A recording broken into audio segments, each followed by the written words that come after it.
The philosopher Voltaire once suggested that we should judge a person by their questions rather than their answers. A sincere question reveals a mind searching for truth. That dynamic reverses completely when a question is designed as a weapon. When an inquiry is framed in bad faith, it ceases to be a search for information and becomes a trap. In the days immediately preceding his crucifixion, Jesus arrived in the city of Jerusalem. His actions in the city were highly disruptive. He physically upended the lucrative temple economy and drove out the merchants, and immediately began publicly healing the blind and the marginalized right in the religious center. Curious, analytical, the religious elite cornered him and demanded to know the source of his exousia, his sovereign, ruling authority. They wanted him to state exactly who gave him the right to upend their established order. This confrontation represented a direct collision between a rigid system of institutional control and a claim to true divine authority. These leaders were not looking for an answer to satisfy their curiosity.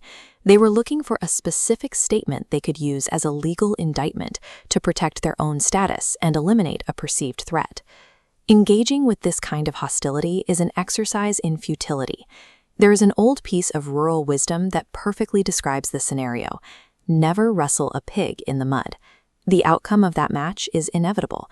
Both participants get completely covered in mud, but the pig is the only one who actually enjoys the chaos. Jesus recognizes the trap immediately. He executes a flawless tactical response by completely refusing to answer their direct question, denying the bad faith debate any legitimacy. True authority does not need to justify itself to a corrupt system. Instead of playing defense, true authority reframes the entire conversation on its own terms. Jesus shifts the battleground from a defensive argument into an offensive narrative. He deploys 3 consecutive parables back to back. These stories hold up a historical mirror to the religious elite, exposing a documented history of failing to recognize God's messengers. The rhetorical climax arrives in the final story, the parable of the wedding banquet. This animated diagram illustrates the premise. A king throws a lavish feast, but the invited elite refuse. This indicts the Pharisees' exclusivity. In response, the king drops the walls, inviting the marginalized. Once they cross the threshold, everyone standing is equal. Access to this banquet is granted to everyone in the same way. The tiered rules and behavior metrics of the religious elite are completely bypassed. The third component of the parable is the most scandalous to a religious mindset. The immense price of admission to this feast has already been fully covered by the host. Leaders who build their identity and power on gatekeeping are threatened by a free gift. Radical grace dismantled the Pharisees' entire operational system. Jesus is offering the crowd a definitive choice. They can abandon a religion built on works, status, and rules, and accept a redemption built entirely on grace. Accepting this redemption is often misunderstood.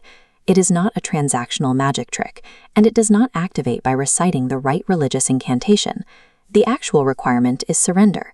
It demands actively shedding the old, self-reliant identity and fully submitting to the authority of Christ.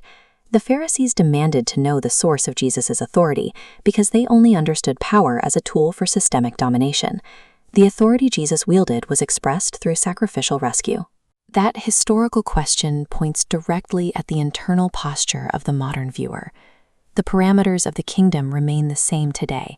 The staggering cost of the banquet has been paid in full, and the table is fully set.